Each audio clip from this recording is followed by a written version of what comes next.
So quantum theory has two main interpretations. It's got multiple interpretations in reality. We're just going to focus on the two major interpretations.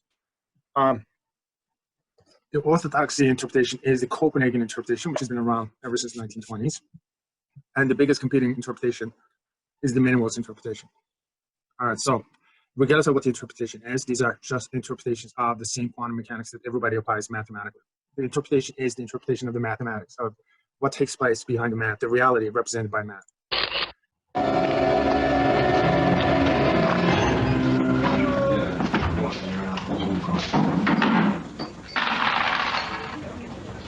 Then, in the late 1920s, all that changed. During those years, physicists developed a new theory called quantum mechanics, and it was able to describe the microscopic realm with great success. But here's the thing. Quantum mechanics was so radical a theory that it completely shattered all previous ways of looking at the universe. Einstein's theories demand that the universe is orderly and predictable. But Niels Bohr disagreed. He and his colleagues proclaimed that at the scale of atoms and particles, the world is a game of chance. At the atomic or quantum level, uncertainty rules. The best you can do, according to quantum mechanics, is predict the chance or probability of one outcome or another. And this strange idea opened the door to an unsettling new picture of reality.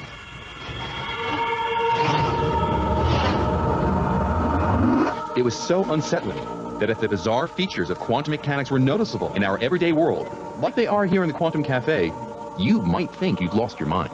The laws in the quantum world are very different from the laws that we are used to. Our daily experiences are totally different from anything that you would see in the quantum world. The quantum world is crazy. It's probably the best way to put it. It's a crazy world. For nearly 80 years, quantum mechanics has successfully claimed that the strange and bizarre are typical of how our universe actually behaves on extremely small scales. At the scale of everyday life, we don't directly experience the weirdness of quantum mechanics. But here, in the Quantum Cafe, big, everyday things sometimes behave as if they were microscopically tiny. And no matter how many times I come here, I never seem to get used to it. I'll have an orange juice, please. I'll try. I'll try, she says. You see, they're not used to people placing definite orders here in the Quantum Cafe because here, everything is ruled by chance. While I'd like an orange juice, there's only a particular probability that I'll actually get one. And there's no reason to be disappointed with one particular outcome or another because quantum mechanics suggests that each of the possibilities, like getting a yellow juice or a red juice, may actually happen. They just happen to happen in universes that are parallel to ours, universes that seem as real to their inhabitants as our universe seems to us. If there are 1,000 possibilities and quantum mechanics cannot with certainty say which of the 1,000 it will be, then all 1,000 will happen. Yeah, you can laugh at it and say, well, that has to be wrong. But there are so many other things in physics which at the time that people came up with had to be wrong, but it wasn't. You have to be a little careful, I think, before you say this is clearly wrong. And even in our own universe, quantum mechanics says there's a chance that things we'd ordinarily think of as impossible can actually happen. For example, there's a chance that particles can pass right through walls or barriers that seem impenetrable to you or me. There's even a chance that I could pass through something solid, like a wall. Now, quantum calculations do show that the probability for this to happen in the everyday world is so small that I need to continue walking into the wall for nearly an eternity before having a reasonable chance of succeeding. But here, these kind of things happen all the time. You have to learn to abandon those assumptions that you have about the world in order to understand quantum mechanics.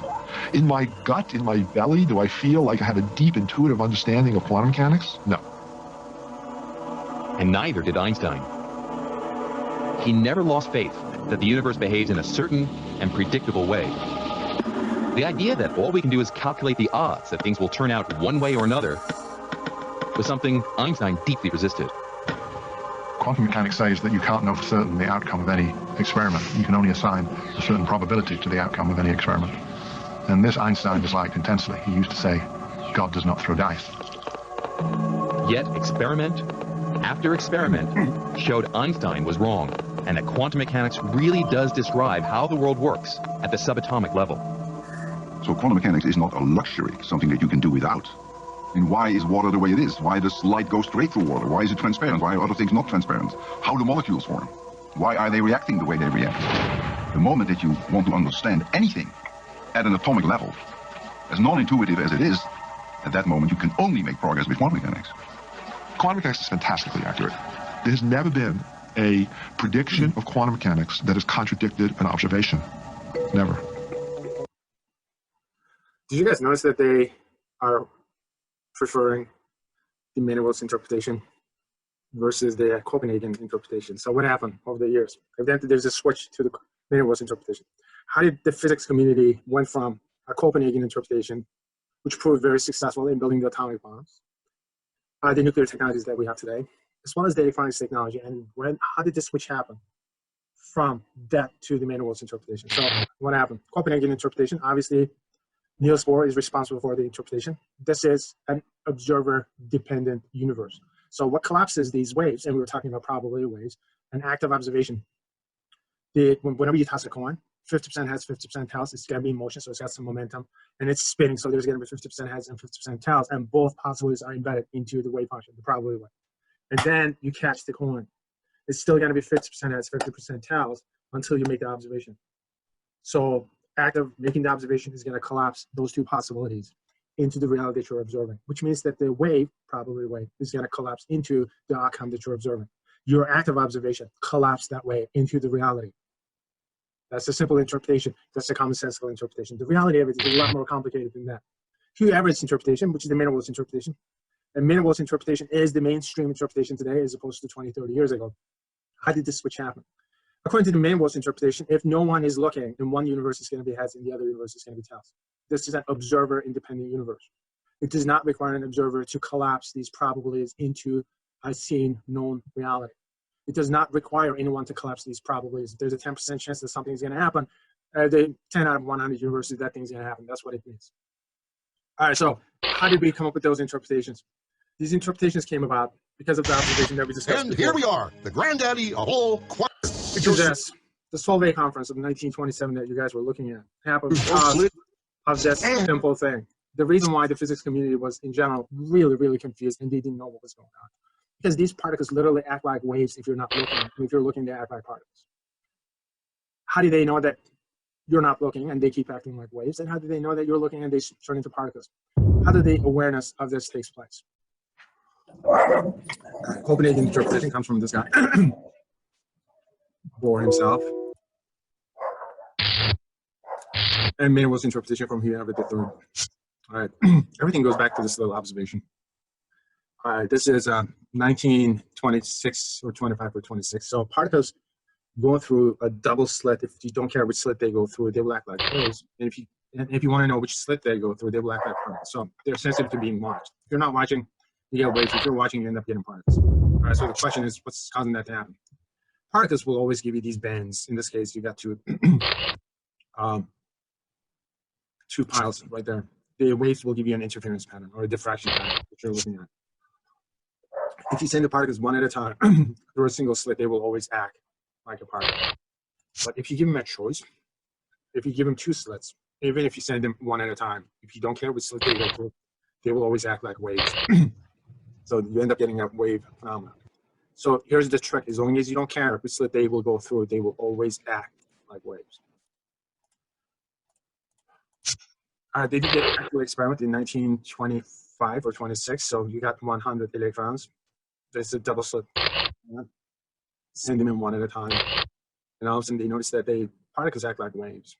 So the question is why? Why would the particles act like waves when you send them one at a time? All right, skip that one. So we discussed the 1927 Solvay conference, and that was the purpose of this conference. They wanted to know what was going on. Why is it that when you're not watching, they act like waves, and when you're watching, they act like particles? So we got a bunch of famous people that we discussed so far. Obviously, everybody knows Einstein. This is Max Born, grandfather of Olivia Newton-John. You got Bohr. You got Heisenberg. You got Pauling Ekström. You got Schrödinger, located here. This is Max Planck. Max Planck is located here. You got Hitler trying to influence the decision. All right, guys, this is made up. It's a Hitler looking like. All right, so moving forward. So these guys are trying to figure out what's going on. So when you're not watching, they act like waves. So the question is why? And as soon as you watch, they turn into particles. Entire quantum Copenhagen interpretation comes out of this observation, guys. The Copenhagen interpretation says active observation collapses the waves into the reality that you observe. That's it. That's where the term comes from. you have these probability waves before the observation. The active observation is going to collapse these waves into the reality that you're observing. The entire universe comes into existence because of an active observation. Of whom? That's what the question is. Whose observation is responsible for creating the universe? Copenhagen interpretation comes out of this observation. Minimalist interpretation says electron given a choice, it has to go through two slits. There's a 50% chance that it's going to go over the top. There's a 50% chance that it's going to go through the bottom. So what happens, its electron is going to split into two parallel cells. All right, so one version is going to go through the top. The second version is going to go through the bottom, and they will interfere with each other, causing the interference band. All right, so which interpretation makes sense? I got news for you. Copenhagen interpretation wins this argument. Minimalist interpretation does not, because when you have two different versions of the same thing, they would be in parallel universes, and objects in parallel universes cannot interfere with each other. If I had a scorecard, I would say Copenhagen interpretation is 1, the minimalist interpretation is 0. Minimalist interpretation does not work here. It fails miserably. And also now the Copenhagen interpretation is up by 1.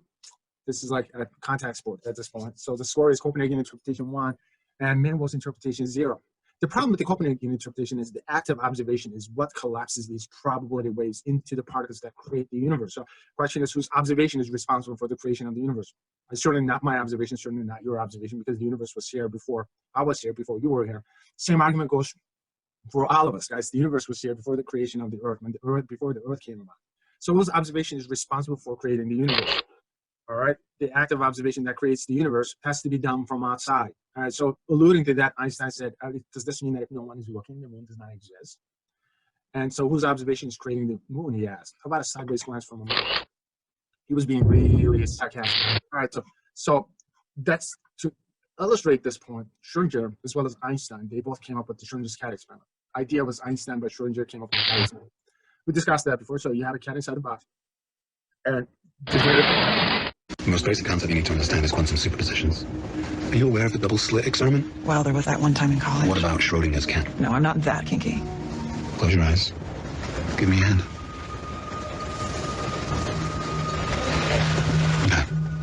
Now, imagine you have a cat, teeny, tiny cat that fits in the palm of your hand. You also have a poisonous sardine. Once we close your palm, there are two possible scenarios. Either the cat eats the sardine and dies, or the cat doesn't eat the sardine and lives. Quantum physics says, until we open your hand to discover the cat's fate, both eventualities occur at the same time for us. The cat is both living and deceased. But how can that be?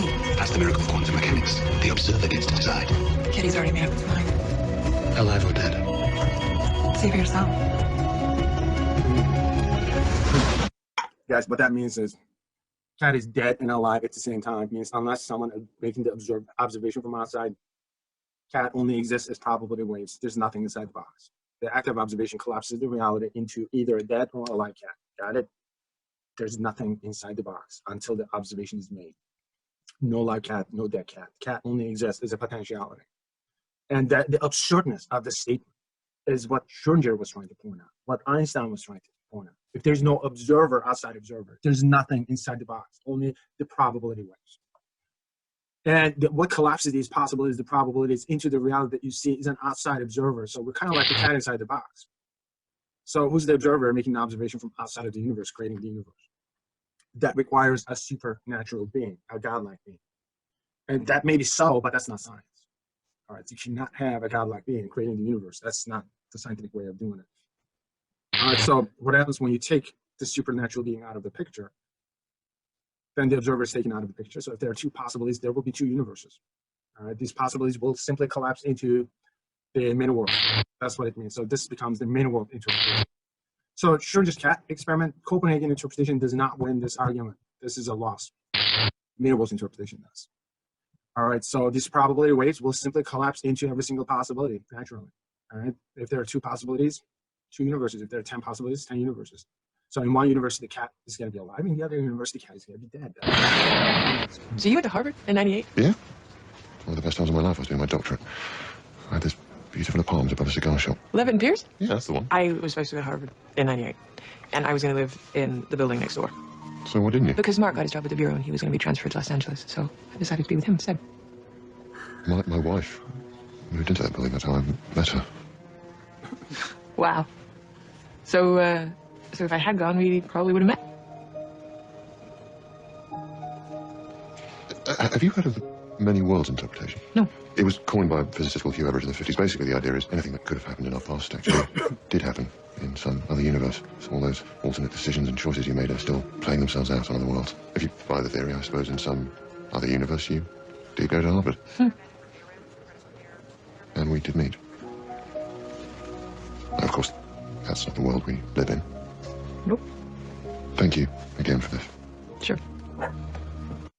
So this is how you squeeze it into your conversation and get a divorce at some point. All right, so the minimalist interpretation is observer-independent universe.